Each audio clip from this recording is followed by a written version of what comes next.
Conti, bella palla per Rebic, Ibra, Rebic, il tiro, goal! Hello everyone and welcome to another episode of the SempreMilan podcast. I'm your host, Ollie Fisher, joined once again by Anthony Torgrud. What's up, guys? Glad to be back. Little throwback here. I'm wearing the 13-14 third jersey. I don't know if we wore it, but it was the season that we beat Celtic twice in the group stage for Champions League last time. So little throwback there for you. Was that deliberate? Yes, it was. I remember we played in the home shirt for both games, I think. Yeah. I distinctly remember Kaká's header to make it 1-0, and then I had the home shirt as well, and I thought about grabbing it, but for some reason I was thinking we wore this one. I wish you got the other, because this is a medium. It barely fits good anymore. That shirt goes for like over $50 now. Not in this condition. It's actually, it's real bad. We'll introduce our guest at this point. Yeah, let's do that. We've got Lewis from the Celtic Star. Thank you very much for joining us. Thank you for having me, guys. Yeah, so we'll dive right into it because we've got, it feels like, I don't know, even though it's only been 6 times that we've ever met, it feels like we've played Celtic a few times sort of in our semi-recent history. Like I said, remember those games in 2013-14. I also remember losing at Celtic Park in the 07-08 season when we were, I was very young for this, but I do remember watching when we were the European champions at the time. And I think the winner was scored by Scott McDonald, who went on to play for my local team, Huddersfield. So that was an interesting one. But yeah, anyway, Europa League starts tomorrow. Our group, there's obviously us two, and then there's Lille, and then there's Sparta Prague, or Sparta Praha, however you want to say it. How do you feel about the group? Yeah, I mean, you look out for the big teams in the draw, and it's different because I would say that Celtic and AC Milan are Champions League teams with European squads, Europa League squads at the moment. With the history, the fan base and everything, they should really be in the Champions League. But Celtic were pot 1, which was a bit of a fluke, to be honest. I think results on the Thursday night went in such a way that we went from being pot 2 to pot 1. So I think a lot of people were expecting an easier draw, and to have probably one of the best teams in the competition come out, I think you were pot 3. Was a bit of a shock. But, you know, people look forward to the big games. It's just a shame that we won't be there for it, which is obviously a bit of a bitter blow considering, as you say, we've had some really good games in the past. Yeah, I also I checked just before we started recording this, and Lille are top of Liga. Yeah, that's what I was going to say. We basically have the group of death. I mean, we're top of our league. They're top of their league. I think Celtic's second now. And Prague, as I said to you before we started recording, people don't realise Sparta Prague, their league has been suspended, but they're being allowed to play in the Europa League because COVID's absolutely ravaging the Czech league. So that means they're going to be well rested, you know, in comparison to us who are playing 3 games in 8 days and all this kind of stuff. And they've got some talent, so I guess it's going to be a bit of a. I still think it's 3 of 4. I still think it's, you know, one of us 3. One of us 2 to top the group, and then probably Lille. But you just never know. It's an absolute lottery in the Europa League. It always has been. I mean, last time we were in it in 18-19, we were coasting, and then we played Olympiacos in the last game of the groups, and results went against us, and we were knocked out. You know, that was just the way that it went. Anyway, it sounds like Celtic have quite a few selection problems. Yeah, just a few. I mean, at the weekend, we were probably missing 5 or 6 players that would have likely started against Rangers. And this season, I mean, you could have put the best 11 out, and we've just not really clicked so far. When we came back in January from the winter break, we were flying. We played 3-5-2. It was aggressive. It was a high press. It was just trying to get the ball forward in quick transitions. But since we've come back, and it's almost looked a bit pedestrian. And you enjoyed a derby win at the weekend, and the same didn't happen for us. I mean, it was quite abject, really, and it's hurting me to talk about it. We don't have to relive the suffering if you don't want. I was just going to say though, because as you mentioned, there's a lack of fans. Obviously, the way the fixtures are on paper, this could have been two massive home games in a row for you if fans had been allowed. Obviously, the derby against Rangers, the Old Firm, and then Thursday night, a good European night against us. First result didn't go your way. Do you worry that not having fans kind of squanders any chances of the second result going your way as well? Or does it kind of take the pressure off a bit because you've already had a bad result? I think it's a strange thing because players get G'd up by positive crowds and also negative crowds. And I think both teams will miss that. I don't know if they've got fans in Italy just now. I think they had some, but it all kind of like 1,000. Yeah. It's not the same as it No. as it normally is, or it should be. But I think Celtic in recent seasons have played a lot off the crowd, whether that's the home crowd, the Celtic fans giving them positive energy, or the away fans getting torn into them. And I think that is probably a factor why we've been a bit absent a bit this season. It's you don't have that fan base to kind of like turn to you if it's you're trying to dig deep for a goal, and the performances are just like scraping by. And then at the weekend, obviously that would have been a full house. And I just was speaking before I came on. I was like, there's no way that in a full house that's kind of like tolerated with the players that are there. And so, I mean, it might be a lesson to the players that they need to perform to a higher standard and be a bit more professional on Thursday night. But equally, with the loss on Saturday, they might be looking forward to Sunday as more important than Europe. So it'll be interesting to see how they line up. Yeah, speaking of that, I was doing the Lennon press conference earlier and he was sort of describing it as if it was two wounded beasts who were going at it because saying about all the selection problems you have, and then it was put to him the question of us being like a fallen giant who just haven't been what we're used to in the last few years. How do you think he's going to set up? Do you think that you'll try to take the game to us? Do you think it'll be 3 centre-backs and try and contain? It's a difficult one. I think in terms of the centre-backs, we played Stephen Welsh on Saturday and it was his second ever start. He didn't look out of place, but to ask someone to come in to play against Rangers and then AC Milan is a bit Ibrahimovic.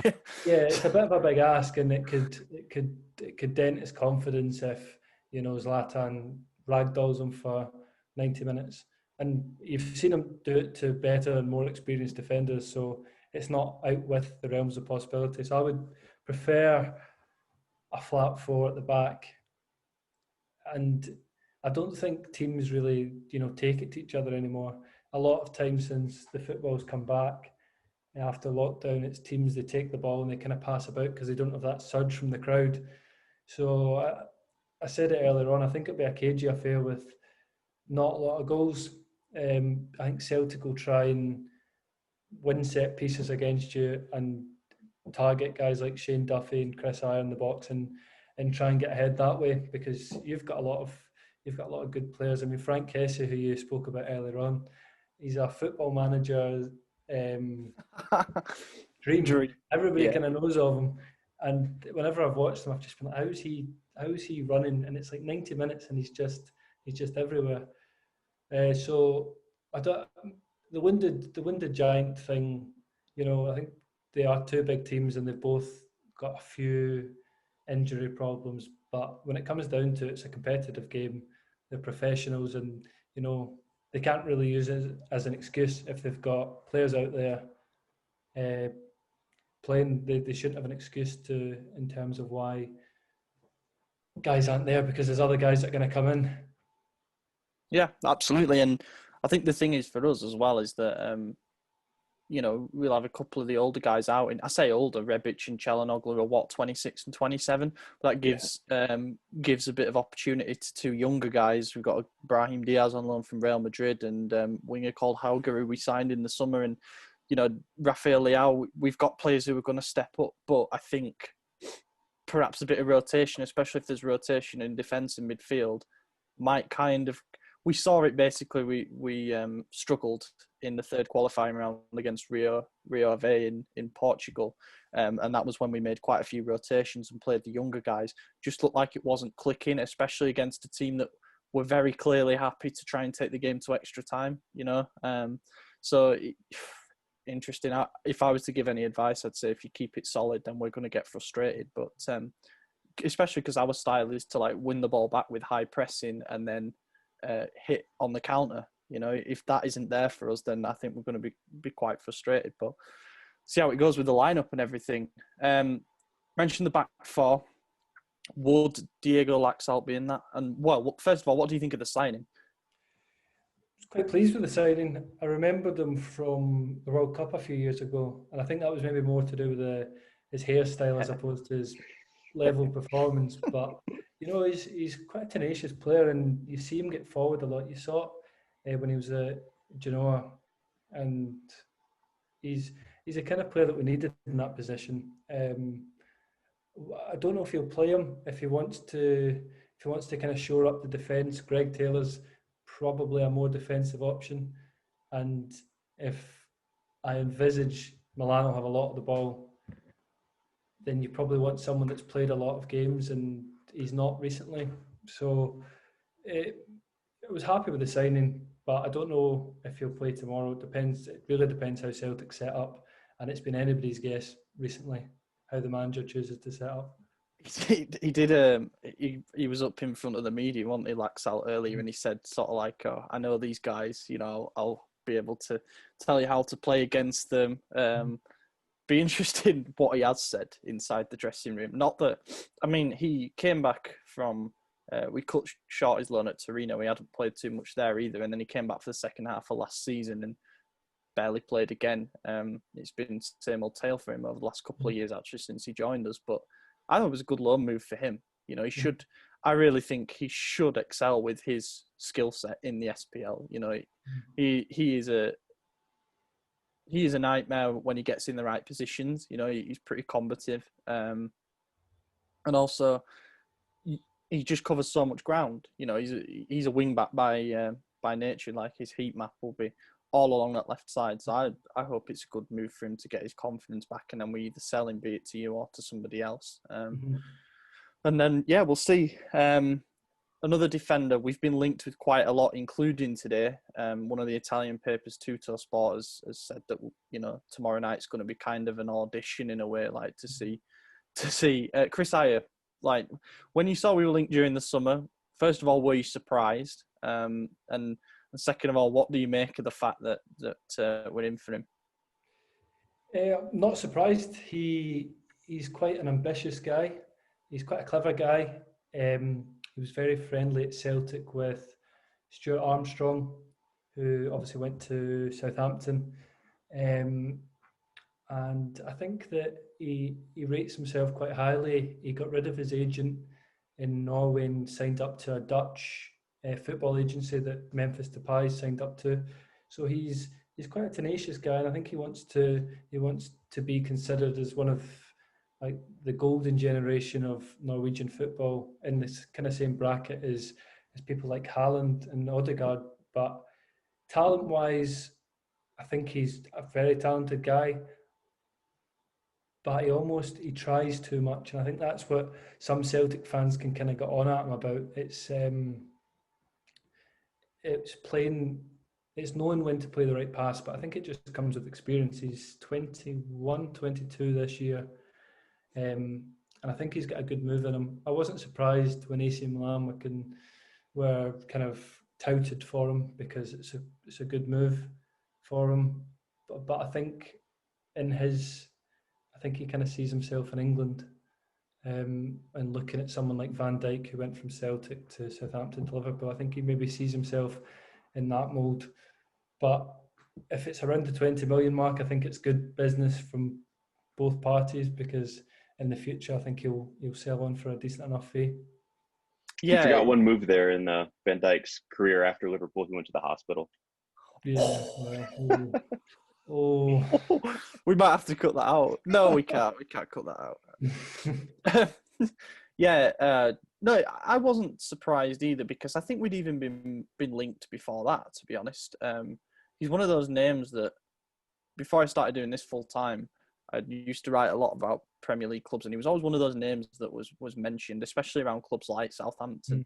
And Southampton does seem like the obvious move for him at the moment, like you say with Armstrong going there and stuff. But I don't think he was ever our first choice. It'd be fair to say we were targeting a couple of domestic options, and then that fell through. And then I think we started looking abroad. We looked in France, and it's.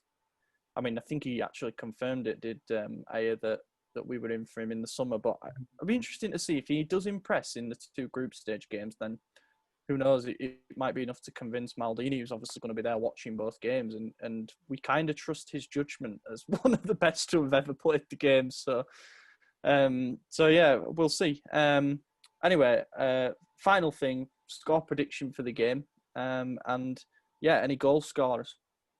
I'm going to stick with what I said earlier on, and I'm going to say it's going to be 1-0 Celtic, and I think Shane Duffy is going to score the goal with a towering header. Well, I respect the confidence, but like I'm going to disagree with you. I wouldn't be surprised to see us. I just mean I wouldn't be surprised to see us lose a game like this 1-0, because in my head now, the last memory I have of us playing in the Europa League is how we struggled so badly in Portugal, and I'm thinking all it takes is for us to run into the wrong side, and we don't have those game changers to bring off the bench this time in Çalhanoğlu or Rebic. If we start Ibra, then it's like, how long's he got in him? He has to come off in the derby, and that was when he was on a hat-trick. So, I don't know. He didn't come off. He played the full 90. No, he asked to, though. And said, no, yeah, he didn't. I'm not. He refused to take him off. So, I think we're going to have to be a bit smart and try and get into a good position. Otherwise, like you say, set pieces and things like that. I like that Ajeti. I think was he at West Ham? Yeah, he was at Basel. He went to West Ham, but he played like 8 games. Yeah. Fancy him. I mean, I think David Moyes played Antonio ahead of him as a striker. That was when Antonio was a right winger, and Antonio's just stayed there ever since. So I would like him to start. Whether he does or not, we don't know. It's been quite mysterious, the fact that he's come in and we've been told he's not fit, but he's come on and he's scored goals. So we will see. I think it'll be quite a tense game. I mean, whenever we've played over the years, it has usually been and I'm reminded of the defeat at the San Siro in 2007. The extra time when Kaká scored. It was a brilliant goal. Broke my heart that nobody in the Celtic team could just kick him, considering he ran past about 8 of them. But yeah, I envisage it being both teams having a couple of chances, but on the whole, quite close. I think you're right that it'll be a cagey game. I think it'll be a lot of stop and go football. A lot of fouls to stop runs, because that's how we play is counterattack. So the easiest way to stop that is to foul the guy countering. So I think we're going to see a lot of that. But it only takes one breakaway to score a goal, as we all know. And I think we have the quality to do that. So I'm pretty confident. I mean, we're in the best form in Europe right now. 20 straight undefeated with wins over just about everyone in Serie A. So it's impossible for me to say anything but a Milan win until I don't see one. So I'm going to say Milan 2-0. You've been predicting wins for the last maybe 20 podcasts now. And the thing is, you've been right every single time because we've been on this amazing run since he's been predicting wins. Each prediction has started with that same spiel. Predicting us to, I don't even know. But we'll see. I mean, the way I think of it is if you win your 3, like when I saw the draw, I was thinking to myself, if we win our 3 home games, like we should, if we take care of business there, the away results almost don't matter so much because we shouldn't lose all 3 away games. And double figures points is probably enough to get you through. So, anything draw above is good for me. I honestly wouldn't mind a draw. It's just the squad depth thing for us. And Roma coming up next Monday as well. That's a big game for us against a team that scored 5 in their last game. So we're going to have to be up for it for that as well. I don't mind. I put in my prediction and I'm going to stick with it that we nick it 2-1, but I don't think it's going to be easy by any means. Looking forward to it, actually. I'm looking forward to it. Yeah, it's going to be a lot of fun. Yeah, European night's back. Yeah, and thank you very much for joining us. And we will try get you back on for the return fixture. I'm not even sure when it is. Is it like late November? Yeah, I think it's the end Something of like that, November. Yeah, great stuff. Yeah, thank you very much for joining us. I would say good luck, but in the other group games, not tomorrow night. See you later, folks. See you later. Did you want to plug your Twitter? Okay, never mind. Yes, all right. So thank you to Lewis for joining us there. Now I suppose we'll get down to business, proper business, because it's the first time in years we can say this. We beat Inter. Yes, we did. In the derby, in the league, away. It's our first away derby win. Obviously, it's at San Siro still, but first when we're the designated away team. First time in basically 10 years since the 2010. Do you know who scored the only goal in that game? Zlatan Ibrahimovic from the penalty spot, and it was early on in the game, and it was a really, really similar foul as well. He got his leg sort of wiped from underneath him as he was trying to shield the ball.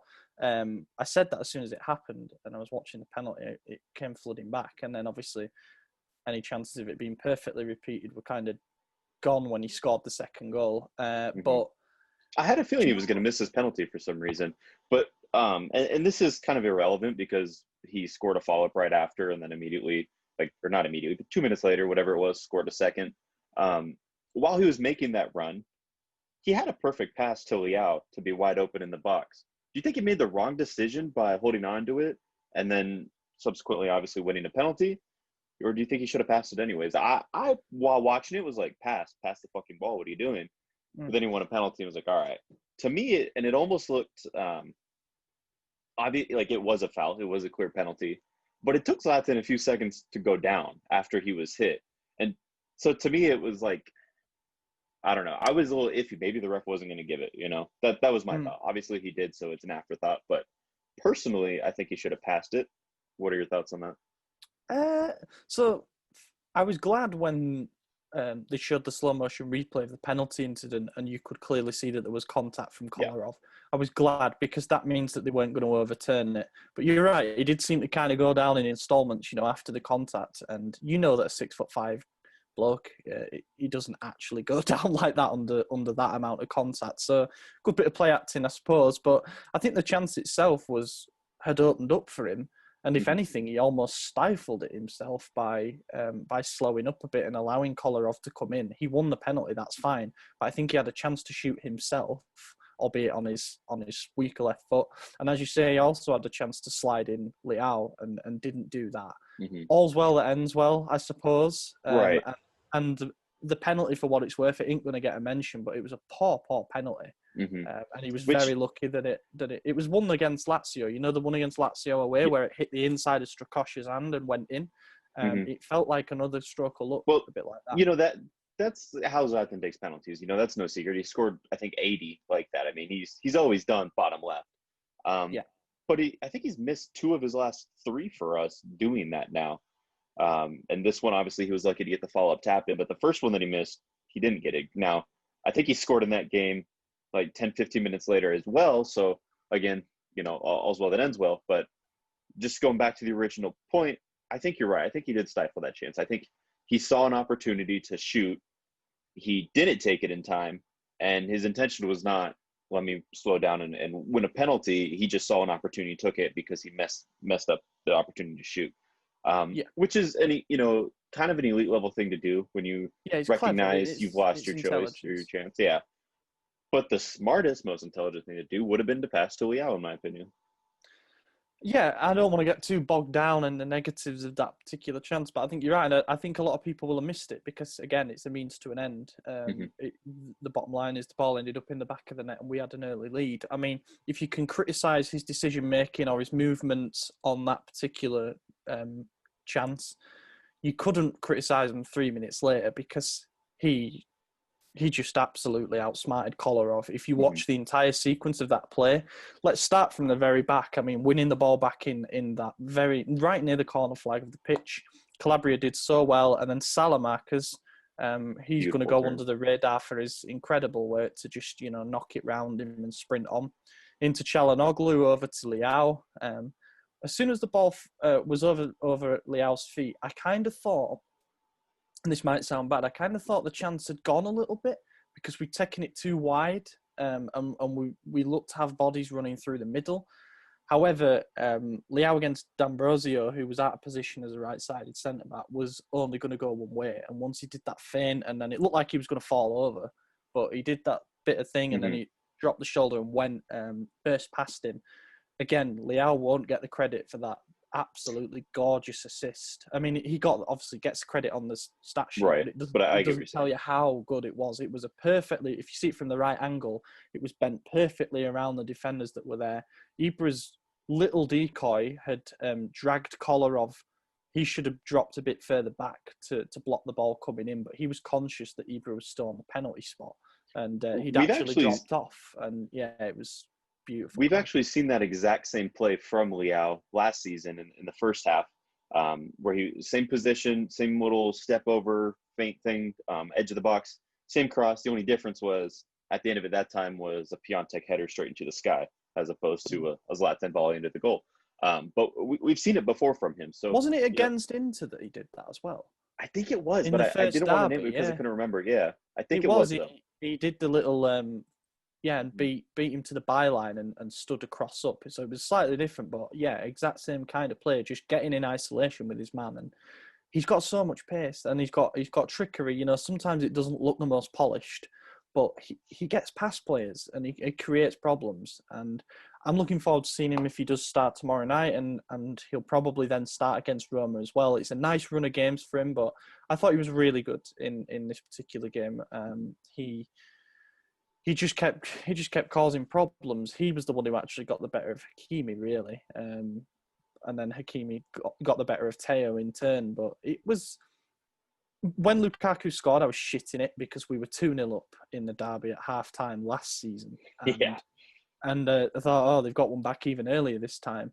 I would have given you like 100 to 1 or 100 times the odds on that game finishing 2-1 when Lukaku scored.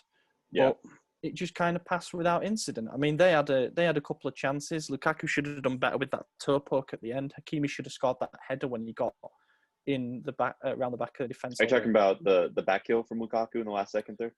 That or the one that was just inside normal time where the ball went round and he stabbed it wider than near post. Yeah, so they had.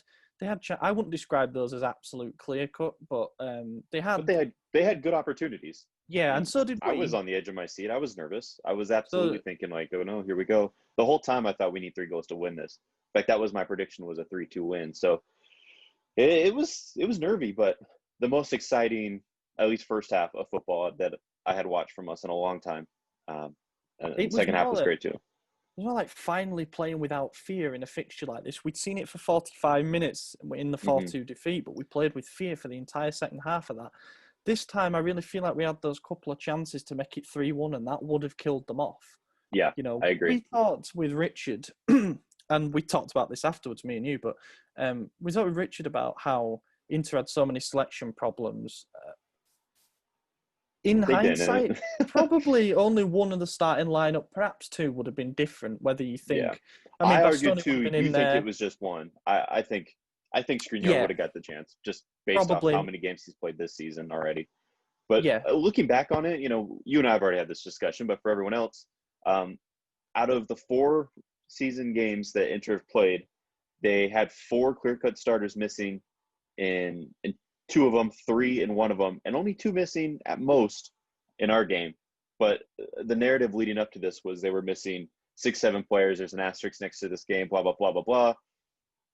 We beat the strongest Inter lineup of the season, full stop. Yeah, we did. I still think Inter will be okay this season. I mean, I've just seen actually that Hakimi's got COVID, so I think that's that's a big blow for them. I mean, yeah, that's huge. That's a bit. If he hadn't have been in the derby, for example, I'd have said, okay, yeah, we've got a real chance here. But yeah, it was just who would have probably played over him. Would have been Ashley Young, or is he out as well? It would have.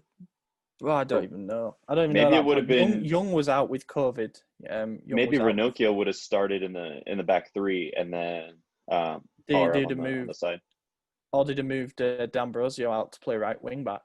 Maybe, something like that. Can Draver leave? No, he's there still. But anyway, yeah, I think regardless, done and dusted, we smashed them. There's a strong lineup. Then I just want to look at something before we continue. But since we're pointing out things that our guests have said that we don't disagree with, while you look that up, something Lewis said that I agreed with until I thought about it. How he was saying, you know, we play to the fans or whatever, at least for Celtic. How he thinks without the fans it's going to hurt them. We've been playing our best football without fans. It helps us because Milan fans are fickle, to put it politely, and that's why we've had not why, but it doesn't help when we're having poor performances to have 80,000 people booing you that are supposed to be there to support you. So not having that, to play with confidence, to be able to make mistakes and recover without getting jeered from everyone in the world, I think that helps us. So, you know, without fans, it's probably going to be in our favor. Yeah, it does, because as much of an advantage as it can be to play at San Siro, especially in front of a big crowd there, it can become almost an even bigger disadvantage if the fans have turned. You know, the first half of last season, we saw it perfectly when we weren't getting the results at home that we should have done. People forget that the good run started, you know, we've lost twice all calendar year, basically. So we had a good run while we had fans. One of those was a defeat, and that was the Inter game. So, you know, and then the Genoa game was behind closed doors, and that was our first game behind closed doors. But even that Inter game, I mean, it was half a game of bad football. Half a game. Yeah. So I think there needs to be some dispelling of the myth that we're only playing well because it's behind closed doors. Will it benefit us in this group? Yes, because Celtic do have a really good atmosphere. Like there's no getting around it. Ibra himself said it's one of the best atmospheres in world football, especially on European nights. Sparta Prague would have created a pretty good atmosphere as well. I think it would be fair to say. Lille, I'm not so sure, but you see a lot of Liga clubs create good atmospheres. Marseille being one of them. Lyon have a really, really like raucous home crowd. So it does benefit us because we should be able to pick up more points than we might have been. You know, I don't want to discredit the team by saying if we'd have been playing against full stadiums, we wouldn't have got the wins. But I suppose any small advantage is still an advantage. But yeah, I guess back to the Inter game, I think there's been a lot of fallout on Twitter, it'd be fair to say. They're saying that we should have had a red card, and then that's been responded with people saying that they should have had a red card. I find it amazing still the amount of beef that this fixture provokes. I love it, and it's a lot more after this one because Inter fans aren't used to this. No, they're not used to losing. We've lost this multiple times recently, and we just kind of like take it on the chin, like, well, you know, sucks to suck. Oh well. But this time it's them, and they don't have that mentality because they're not used to the losing. So they're imploding. It's fantastic to see. I'm loving every minute of it. Vidal should have had a red card, though. Absolutely, Vidal should have. He should have been sent off. And I think Lukaku had a pretty bad foul as well that went completely unnoticed. Barella was the baffling one for me. He committed 8 fouls, resulting in free kicks, and didn't even get a yellow card. Yeah, we were getting yellow cards for first offences. But the officiating wasn't the centrepiece. You know, there was no one like controversial decision. It could be fair to say. But anyway, there was one controversial decision in the penalty that was taken back for offside. The Donnarumma one. And rightly so. So I was confused on that. I think rightly so. I thought because the ball came off Kier before it got to Lukaku, that negated the offside. They were saying no. It has to be deliberate contact, and it was basically just a deflection. So, I also thought the original pass from Eriksen to Lukaku that they were referring to didn't even look like a pass to me. That looked like he lost control, which we saw all game he was doing consistently. I think he has no feet, so who knows? I think for the attacking side, it doesn't matter how it gets to the player in offside position. You know, it's still offside if it comes off. But for the team defending, it has to be like deliberate contact for it to be deemed, you know. So for example, the classic one is if a long ball goes over the top and a striker is sort of like lurking behind the last defender tries to head it into the keeper's hands, the striker's there waiting, he can pick it up and score, that's fine. Right. It's a complicated rule, but I think they came to the right conclusion on that one. And even still, they were talking on the commentary that I had about how they thought that it might have been overturned anyway because Donnarumma slid like that and Lukaku That was the part. No, yeah. outstretched his leg to get the contact. So they thought that it might have been overturned anyway. That's what I was thinking, but the fact that, Lukaku had his leg outstretched, but one of them was basically underneath Donnarumma's side, underneath his rib, and the other one was between his legs. So I was iffy on it. Personally, I thought it was going to be a pen. I was saying, okay, here we go, like step up big, GGO, let's make it happen. And then it was overturned for offside of all things, which I didn't know was even being discussed when they were reviewing it. I thought it was simply the contact. I screeched when it was offside. Yeah. I saw howled. Yeah. My favourite thing about the whole incident was that it became semi-clear that the ref had given offside, and Donnarumma decided to argue with the referee still. He was still in the ref's face as the interplayers were around the referee saying, "What have you given that offside for?" He was still saying it wasn't even contact anyway, which I thought was fantastic. What a way to kick them while they're down, Yeah. That was great. Anyway, back to front. So Donnarumma, he couldn't really do anything about the goal. He got a fingertip on it, whatever. I thought he had a good performance, particularly coming to claim crosses and set pieces. I thought it looked pretty good. He made 1 or 2 saves. There wasn't, anything. It's like a 6 out of 10, maybe 6.5. Teo struggled. I don't know if I'd say he struggled so much as Hakimi just knew what to do. He got beaten on 2 or 3 of the isolated situations, but he wasn't. He was forced to play a different game than he normally does. He wasn't able to get as forward as we're used to seeing, because we've always said since he's been here, fantastic going forward, a bit shakier in defense, and Hakimi, credit to him, forced Teo to play more defensively than offensively, and so it made him look worse. But I don't think he played that much different than he normally does as far as performance-wise. He couldn't get forward as much. I don't think his positioning is ever going to be impeccable game in, game out because of the nature that he plays and because of the way that our formation is sort of set up. He's encouraged to get forward as much as possible. He isn't always going to be in his own half. But yeah, he did have to play a much different game.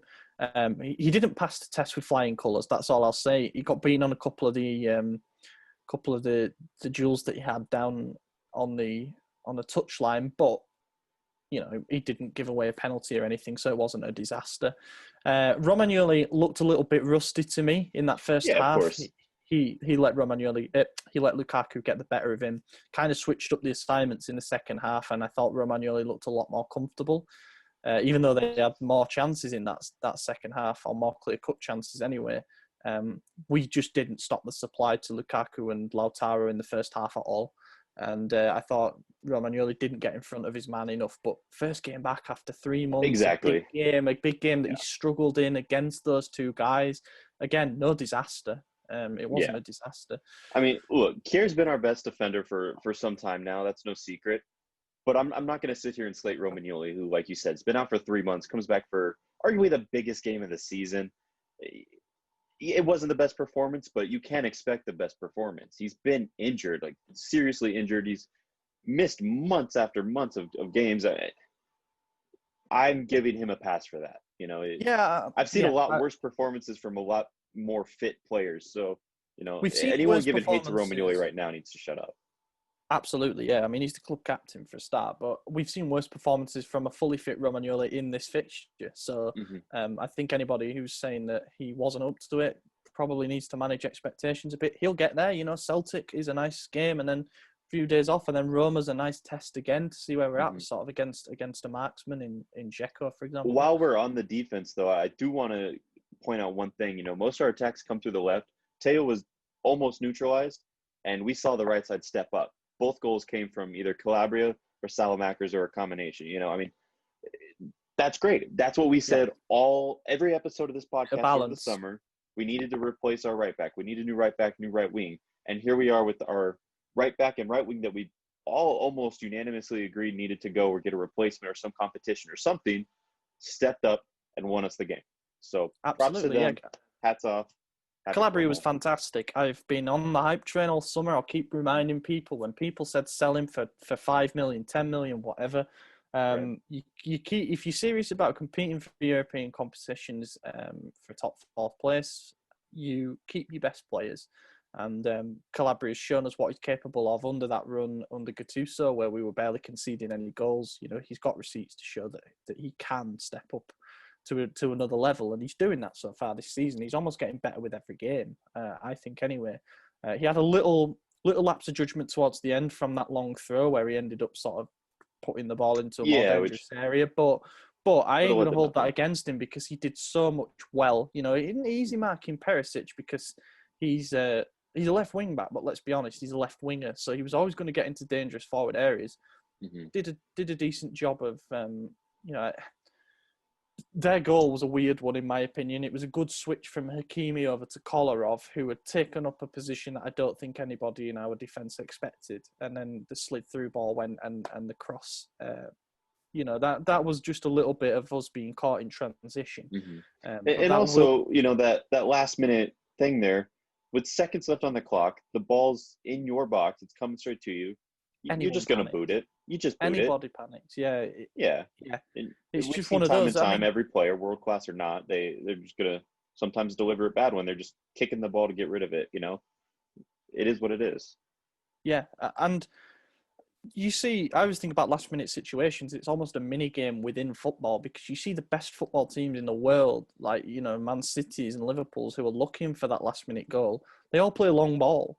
They all just try and get the ball into the most dangerous areas immediately, no matter how their philosophy claims to be and all that. So, Kier was like an 8 out of 10. I thought he was exceptional. Calabria was very, very good. Kessier all over the place. Fantastic. He won the duel against pretty much anybody that he came up against. Kind of running out of superlatives for him, to be honest. Benacer was given a tricky job. He was basically on Barella, and Barella, I thought, had a good game. Yeah, he did.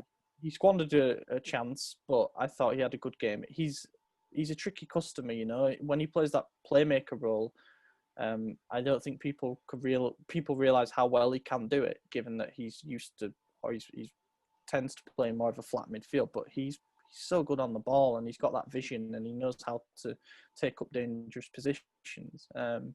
Benacer overall, I think, just about edged that, and that was key. You know, if that had gone the other way and Barella would have totally ripped us apart, then we might not be looking back on a win. Salamakers, I thought, was really, really good. He had a part to play in the second goal, obviously, and he kept that right side looking pretty solid. We know he isn't a world beater by now. He's not the kind of guy that you can give the ball to and he's going to beat two players and score. However, the role that he plays for this team in terms of balance and keeping it shored up on one side and making sure that we can be a bit more expressive on the left side, it's so important. And Pioli knows that. It's the reason that he's going to probably start against Celtic, apparently. You know, we can't compromise that. And then you had Hakan, who he didn't have a quiet game because he was involved. He was involved a lot. He was involved in the second goal, for example. And he tried to get on the ball as much as possible, but didn't get a goal or an assist. So it just feels a bit strange to not be talking about that. We're used to him on the score sheet, and now he's not going to be playing. Yeah, so talk about the injury now while it's fresh, I suppose. He's going to be out for 7 to 10 days with a sprained ankle. One man's misfortune, I suppose, is another man's opportunity. Brahim Diaz will now get probably 3 games to show what he can do as a playmaker. And that doesn't worry me at all, to be honest with you. I had in my preview predictions that I think he's going to have the most assists in the league this season, and I do believe that. You know, it's just a matter of when he gets that time to start, and maybe this is it. Maybe it took a Hakan injury for Brahim to get that starting position, but I don't think when Hakan comes back that Brahim's going to get pushed off. I think he's just going to get shifted out to the right a little bit maybe, and then it's going to be between him and Salamakers for that right wing spot. But I think Brahim's a fantastic player. He's shown it time and time again. His dribbling's incredible. It's just a matter of, will he make those passes for the right decision, or will he try and beat the defender himself? Because that's when he messes up. That's when he makes his mistakes, is when he tries to beat everyone on his own. And I get that. We see it all the time with every young, talented player. They want to do it all on their own. They want to make a name. They want those comp videos from Kareem. They want it all. And, you know, you can't have it all always. But if he does that, beats 1 or 2 defenders, throws that cross up, we're heading it home every time. Yeah, I suppose I still think that Brahim's best position is as a as a playmaker, as the guy in behind the striker. I think we're going to see a different side to him when he's in behind Ibrahimovic. You know, we saw good signs from that game that he played against Crotone when he came off the bench and scored, remember? And then the Spezia game at home, where he was very good in the first half, but, you know, we were playing with Colombo up front and he just doesn't occupy defenders in the same way. He doesn't take up the same positions. Brahim back to goal, his speed of turning, his quick feet, his low centre of gravity are all things that we can really, really utilise. And I'm looking forward to seeing him. He's going to get 3 games. And I think the key thing will be Hakan has been absolutely absurd in terms of goal production, you know, over 25 combined goals and assists since lockdown. And I think Brahim is going to need to step up in some way. You know, he is going to need to actually contribute with goals and assists. Whether he does that, we will find out. Leao, yeah, as we say, involved in the second goal, good. And Ibra, just the king. He's just the king of the city. You know, I found that funny on God, yeah. I found that funny on social media, the little clap back to Lukaku. But yeah, just eternal. 39 years of age, and there's already talk about extending his contract until 2022. How do you feel about it? Love it. Let's do it. Top goal scorer in Serie A next year is going to be 40 years old. I wouldn't be surprised if he gets an extra 6 months at least. Now, you say, obviously, yeah, we'll give him a year. But let's say, for example, basically there's a tax relief thing in Italy where, you know, if you're here for 2 years, at the end of his contract, he'll have been here for 18 months. If you're here for 2 years, then you get 50% off tax. And obviously the club pays the gross wages. The player receives the net salary. So it would be actually financially beneficial for him to stick around for a bit longer. But also from a playing point of view, even if we can sort of gradually phase someone in while he's still here, because that's the elephant in the room that nobody's talking about at the moment is what happens when this guy's gone. Yeah. But it just would buy us another year to find the right guy and to have him grow under one of the best to have ever done it. And I like that. It gives us just a little bit more security. I mean, yes, there's a different number on the front of his age, but what difference does 39 to 40 really make? He isn't going to lose any more pace that he doesn't have. You know, you'd say, okay, he's more susceptible to injuries. If he isn't susceptible to them at 39, or he is, then it's going to be the same 12 months down the line, in my opinion. Well, and that's the thing with people in this generation. They're so used to FIFA. They think there's this magic number that when you hit this age, all your stats just drop. You know, that's not real life. If that's what Maddie keeps saying, by the way. What? That they're just going to drop? Maddie keeps saying that Ibra's going to drop off. Well, like, I mean, eventually he will. Absolutely, yeah. But there isn't just a magic number. I'm not saying, like, they think you get 30 and you're old. Zlatan's almost a decade past that, and he's playing like a young guy still. I mean, this last game was the first time we've ever seen him request to come off, that he was playing tired. And that was the first time he played since getting COVID. I mean, he still is physically fit, more so than most players in the league. He hasn't dipped in form. He's still, I mean, in all comps, he's got 5 goals in 3 games. Why do we think he's just going to magically drop off now? You know, like, until he stops performing, don't assume he's going to. Plain and simple. You know, no one's saying, oh, Ronaldo's 35, he's done. If he's still playing at the top level, let him. It blows my mind. You see that, and you see it in other sports too. You see Tom Brady's almost 40 now. He's still playing. I think he is 40. You see it in the UFC. You see champions past 40 years old. I mean, like, there's no magic number for people to just become shitty at sports. Maybe 60. I wouldn't expect any athlete to be good at 60, but that's about it. Early 40s, you can still do it if you've played at the top level, you've taken care of your body, and you've taken it seriously. If you're not, I mean, if you're Arturo Vidal and you're getting DUIs every weekend, then yeah, you're probably not making it past 33. But you're Zlatan Ibrahimovic. You take this shit seriously. You want to win. You're going to go as long as your body will let you, and it's past 40. How much of it as well is for him the idea that he takes us back to the Champions League and he participates? The fairy tale doesn't end there. He took us there. He wants to be the guy that the cameras focus on when the anthem plays and they go along the team. You know, that's it for me. God, if he gets us there, give him 2 years, 3 years, whatever he wants, man. If that happens, that is going to be the narrative forever. Zlatan, the last guy to be in the Champions League, they sell him, they drop out. Zlatan comes back a decade later, he gets him back. Zlatan's the man. That I don't mind to that. him is essentially the equivalent of winning the Champions League. Is he proved like, look, I took this team out of the gutters and brought him back to the top. And to be honest, if we want to continue after he's gone, that's the only way, is if we get to the Champions League, because then we'll have the money to afford to buy a Erling striker that's Haaland. capable. That's exactly what I was going to say. But someone capable of replacing him. That's the only way. If we don't get Champions League and Zlatan goes, then it's back to finding the Piontecs. It's back to finding the, I don't want to throw anyone else on the bus, but people who aren't good enough. Yeah. And just hoping for the best, because Leao's fantastic, but he's not there yet. He needs more time. So we need a ready-made striker, and without Champions League money, we're not getting anyone that's there. Yeah, that's very good assessment. Couldn't put it any better myself. I've just realised we won't record again before the Roma game on Monday night, so the starting lineup's probably going to pick itself. It's going to be like Calabria, Kier, Romagnoli, Teo, Kessie, Benacer will be back together. Then it'll probably be Salamakers, Brahim Diaz, and if Rebic isn't back, then it'll be Leao and Ibrahimovic. So not too much to debate there. But a score prediction for the Roma game or the Celtic? Roma game. Celtic, so that makes sense. I think that one's going to be a little tough without Hakan. So I'm still going to say we're going to win, but I'm going to say 2-1. I think our clean sheet streak is done. Yeah, Roma have had a really mixed start to the season. Obviously, the drama that came with fielding an ineligible player in that first game and them getting a penalty, whatever, a forfeit defeat. Well, it's not like they won that game anyways. I mean, yeah, they drew 0-0, I suppose. It's a tough one. I mean, they were put in a bit of difficulty by Benevento. They went a goal down, didn't they? So, I think we're going to win 2-1. But I think this is going to be a tough one. Dzeko's an expert. He's a veteran. He knows what he's doing. I think he's going to be the guy that we need to look after. Obviously, Zaniolo's out. That's a big blow for them. But Pedro's been good to start the season. So they've got threats.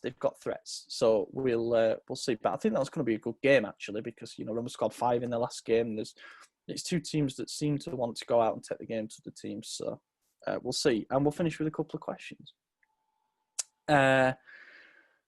So this is from Braxton. With the goal being a top 4 finish this season, if Maldini brings in some quality reinforcements in January, should this Milan team aim for a higher finish than 4th, and would it make them contenders to win the Europa League? I don't think our goal is top 4. I think that's the target. I think that's the public goal. But we've now seen on 3 occasions a player, or I think Pioli was one of them as well, say, we have a goal. We're not going to tell you, but that's what we're aiming for. So that, to me, either says the goal is a Scudetto or the goal is the Europa League. Either one is better than a top 4 finish, in my opinion. Survival. Just stay up. Yeah. Survival, that's it.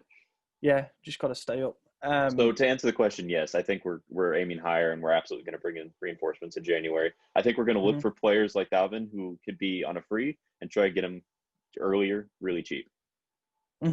Yeah. Darren Torres actually says, special congratulations to Maddie on his wedding. Hope his honeymoon is going well. I've realised we haven't mentioned that. Oh, yeah, that's where Maddie's everything at. went. 3rd time lucky he finally got married. He's on his honeymoon now, enjoying himself, as he should, old man that he is. 3rd time rescheduling, not third marriage. Yeah, God, no. Yeah, sorry. Yeah, he's not twice divorced. But yeah, so congrats to him. And he should be back next week, as far as I know. Pipino asks, is Leao a winger, or can he become the long-term replacement to Ibrahimovic, transitioning from a left wing to striker like Henry did at Arsenal? That's a good little comparison there. Yeah. I kind of touched on it a little bit earlier. I don't think he's the long-term or he might be the long-term replacement, but I don't know if he's going to be the immediate replacement as soon as Zlatan's gone. But he's done well on the left, though. So maybe the transition's there. Maybe that's the answer. Because we've seen Rebic as an out-and-out striker. So if Rebic is back and Leao's back, why not swap that up a little bit? Throw Rebic up top and Leao on the wing, see how they perform. Yeah, I've come to the conclusion there is no natural replacement to Ibrahimovic even out there on the market now. Just what he does is he's like a quarterback that plays up front and occupies about 3 defenders at once. We aren't going to get that. So we're going to have to develop a compromise in terms of our way of playing. That's going to be important as to who we go out and sign. Could it be Leao? I think he purely sees him as a winger. He said that in the press. So unless he's bluffing and actually he's going to start playing him up front towards the end of the season as a bit of a transition, I don't know. But I don't think he is the long-term replacement. And also we need to be looking for a more immediate replacement in case Zlatan doesn't renew. We need someone who's going to give us 20 plus goals a season. We're going to need it pretty quickly. So yeah, but that is an interesting comparison, the Henry thing. I hadn't even thought about that. Final question from Rohit. Rohit Rajiv says, did AC Milan miss a trick by not signing a new backup to Kessié? This is an interesting one because the entire thing has been about Tonali being able to replace either Kessié or Benacer. However, Pioli only seems to want to take Benacer out to put Tonali in because I think he knows Kessié just plays a different role. Tonali isn't there yet in terms of covering the same ground, in terms of winning the same amount of duels aerially and physically. So that's an interesting one because obviously we were linked with Bakayoko all summer, linked with Boubakary Soumare, other combative midfielders. None ended up arriving. So what we've been left as backups is Krunic, who can't really do that either. You know, he's not physical enough. He actually played as an attacking midfielder, does that for Bosnia, and he did it towards the end of the derby for us. Have we missed a trick there? No, I think later on in the games, you know, with the 5 subs system that we have for this season, we're seeing a transition. Instead of like-for-like subs, we're seeing a change from the 4-2-3-1 to a traditional 4-3-3. And in that system, you see Tonali and Krunic come on. And who did we have last time? Now I'm spewing bullshit because I can't even remember who we played. But we're switching to that, and they fit a role better that way. So I think our depth now, well, I'm not the biggest fan of Krunic, and I have said, you know, negative things about his performances in the past on this. I do think recently he's shown that he's better than I originally thought. And in that 4-3-3, he plays well. Yeah, you're right as well about it's because we've been in the lead so many times in games in recent months. We've been able to switch from a more attacking setup to that 4-3-3, and also in that 4-3-3, Krunic, particularly in the game, we saw it. He ended up through on goal. You know, he does still press from the front in that, and I think that's important. But it's just about staying compact, you know, and making sure we're not overrun in midfield in a game that we're winning. I probably do think we, in an ideal world, every single starter in your squad has cover that's, you know, exactly the same mould when you've got a game system that's working. We didn't get that. It became apparent over the summer we were looking for 2 more midfielders, so we had 2 pairings. We didn't end up getting the second guy ultimately, so that's why Krunic has ended up remaining, and that's why Bakayoko's at Napoli, all that stuff. If we're up there in January, I think there might be a couple of targeted investments. I think we know one of them is going to be a centre-back. I won't be surprised if one of them's a central midfielder either. You know, Soumare is the name that keeps getting thrown around. Even after the window's shut, they're saying we're going in for him in January. You know, this is Lille are a club that owes Elliot money at the end of the day. So you don't know what can be done on that front. We'll see. Pioli made it very, very clear in the press. He actually said it publicly that he wants to basically 4 starters in midfield. Whether he sees Krunic as that, I don't know. He says he does, but I don't know deep down. We'll see. Do I think we're missing it? Not missing it desperately at the moment, but we might do if Kessié gets injured. That's when we might start to feel a bit desperate. But for the moment, we're just getting by. We're getting by with the amount of games that we've had. I think we're doing okay. We're still managing to churn out some pretty competitive lineups. And yeah, that's it. I'm going to go eat. So okay. Thank you very much for watching, everyone. I've been your host, watching and listening. Sorry, I've been your host, Ollie Fisher. You can find me on Twitter at Ollie Fisher or at Kilpin Chronicle. Been joined by Anthony Torgrud. Yeah, it was a lot of fun. Good times. See you next week with two more dubs to recap. Oh, I hope you're right, mate. I really do. And yeah, if you're watching on if you're watching on YouTube, leave a like and subscribe. And if you're listening on Spotify, please subscribe to the podcast too, because we're trying to get those numbers up. Yeah, thank you for listening. We'll catch you in a week's time. Andrea Conti, bella palla per Rebic, Ibra, Rebic, il tiro, gol!